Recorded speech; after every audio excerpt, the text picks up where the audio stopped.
क्योंकि मेरे बच्चे पहले एक रूम में रह के गए थे जब हमारे जॉइंट फैमिली, सिर्फ एक रूम में, थोड़ी सी सामने छत थी, उस पे अगर खेलते तो देवरानी के बेटे के साथ झगड़ा हो जाता कि मेरे बेटे को ये कर दिया, मेरे बेटे को वो कर दिया। उसके चलते मैं सिर्फ अपने बच्चों को अंदर रूम में रखती थी।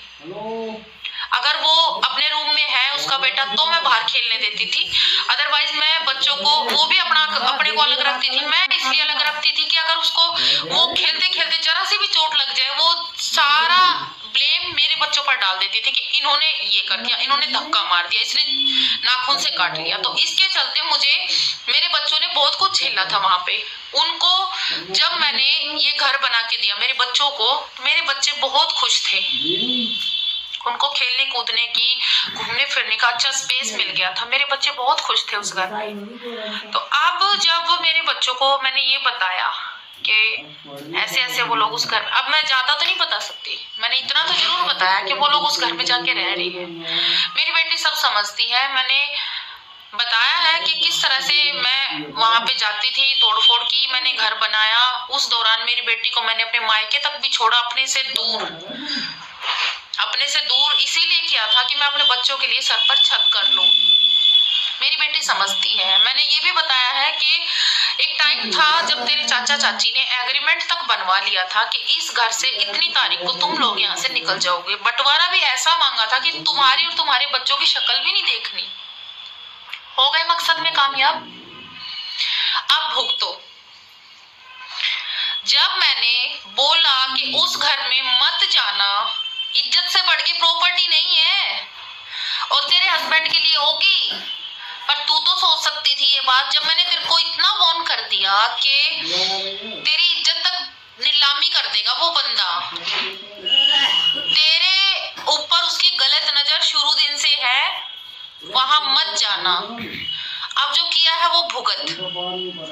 मुझे बता सकती थी कि ऐसे ऐसे मेरे को प्रेशराइज किया जा रहा है। अपने माँ बाप को, अपने भाई भाभी को बता सकती थी कि मुझे जबरदस्ती उस घर में ले जाया जा रहा है। उनको नहीं बताना था। जब मेरे साथ उन्हें इतनी सारी बातें शेयर की, वहां की पल पल की खबर बताई, यहाँ तक कि मेरे पास आई थी तो 3 बार तो मुझसे मिलने आई मेरे पास, मेरे घर में। एक बार मार्केट में, 2 बार घर पे अपने फ्रेंड के साथ। तब तो तू हर छोटी बड़ी चीज शेयर करती थी। तूने इतनी बड़ी बात शेयर कैसे नहीं की कि मेरे को ऐसे ऐसे परेशानी। मैंने उस टाइम पे तुम्हारी इतनी हेल्प की, अब नहीं करती। अरे कोर्ट कानून कुछ तो होता है। सबसे बड़ी बात जो मेरे पास है सोशल मीडिया, मैं तेरी जो मजबूरी थी वो मैं बताती पब्लिक को कि ऐसे ऐसे इस पर दबाव बनाया जा रहा है। तो ऐसी बात नहीं है कि वो लोग तेरे साथ जबरदस्ती कर लेते। तो अब जो तूने किया है वो भुगत।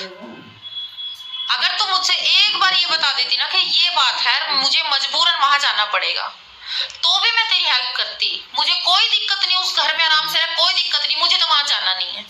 ऐसे जानवरों के बीच, ऐसे घटिया जो अपनी भाई की पत्नी को ना छोड़े, जिसकी सिर्फ पैसों के लिए वो किसी भी हद तक जा सकता है, ऐसे घटिया इंसान के पास मैं अपने बच्चों को लेकर नहीं रहूंगी, कभी भी नहीं रहूंगी।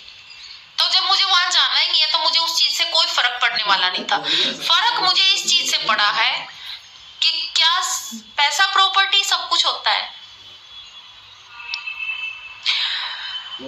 तो ये बातें तो थी तुम्हारे तक, लेकिन अब मैं बात करूंगी मेरी फैमिली से, मेरी यूट्यूब फैमिली से।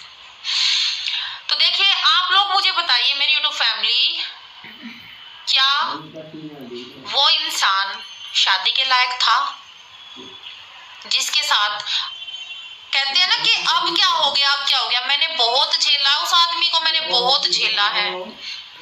साथ में रहते थे तब भी उसकी ऐसी हरकतें हैं जो कि मैं अब बताऊंगी मेरी देवरानी के लिए। उसने क्या क्या किया है, क्या क्या हरकतें की हैं, जो कुछ बातें मैंने छुपाई भी सिर्फ इसलिए कि बच्चों पर असर पड़ेगा उस चीज का, और कुछ बातें मैंने मेरे देवर को बताई भी थी। उसके बावजूद भी भाई का प्यार, अंधा प्यार, ठीक है। तो अब मैं एक बहुत बड़ा कदम उठाने जा रही हूँ।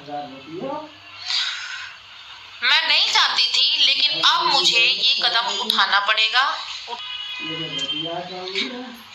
और जो मैं ये कदम उठाने जा रही हूँ, मुझे इतना पता है, मेरे वेल विशर हैं, जो मेरी यूट्यूब फैमिली है, जो चाहती है मैं आगे बढ़ूं, इन सबको छोड़ के वो खुश भी होंगी इस चीज से, जो कदम मैं उठाने जा रही हूँ। पर हाँ, इतना भी मैं मानती हूँ कि हर तरह की सोच के लोग हैं, कुछ मुझे उस चीज के लिए गलत भी बताएंगे कि आप गलत कर रहे हो, लेकिन अब मुझे परवाह नहीं। मैं अभी तक चुप थी सिर्फ एक औरत के लिए, कि भाई एक औरत की इज्जत पर बात आ रही थी, दूसरा जान पर भी कहीं ना कहीं बात आ रही थी, क्योंकि उसने मुझे बोला था कि प्लीज किसी तरह भी मेरा नाम नहीं आना चाहिए। लेकिन आज मुझे मजबूर कर दिया यहाँ तक बात लाने में। तो अभी मैं जो कदम उठाने जा रही हूँ, उसकी वजह बहुत बड़ी है। वो वजह भी मैं आप लोगों को बताऊंगी। सबसे बड़ी वजह तो यही है कि जो इंसान अपने भाई की पत्नी की इज्जत पर वार करे, जो अपने भाई की पत्नी की इज्जत को तार तार करने की सोचे, तो उस इंसान के लिए ये जो मैं कदम उठाने जा रही हूँ, ये कुछ भी नहीं है। ऐसे को तो ना बहुत बड़ी सजा मिलनी चाहिए। मतलब दोनों भाइयों के मकसद कामयाब। छोटे भाई का मकसद ये था कि पूरी प्रॉपर्टी हथियाने का, वो घर हथियाना जो उसे मिल गया, चाहे भले ही पत्नी की इज्जत के ऊपर पैर रख के चढ़ना पड़ा, वो चढ़ गया। दूसरे भाई का मकसद शुरू दिन से ही भाई की पत्नी पर नजर, उसमें भी कामयाब हो गया। हमारे घटिया लोगों,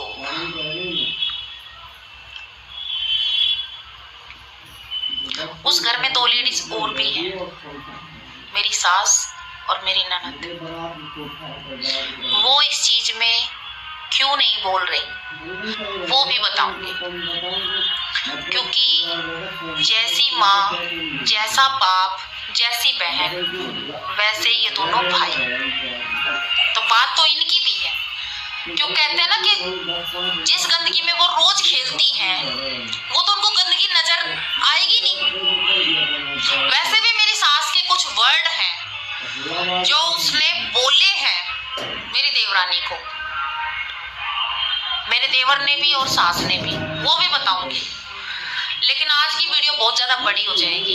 लेकिन एक बात मैं आप सबको आज के ब्लॉग में बताना चाहूंगी कि कल के ब्लॉग में आप लोगों को पता चल जाएगा कि वो मैं कौन सा कदम उठाने जा रही हूँ। तो कल का ब्लॉग मुझे लगता है आप लोगों को भी वेट रहेगा, और मुझे भी बहुत तैयारी करनी है उसकी, क्योंकि वो जरूरी है। तो आज के लिए इतना ही था। मैं कल की वीडियो में भी प्लीज आप लोग जरूर देखना मैं क्या करने जा रही हूँ। राम राम सभी को।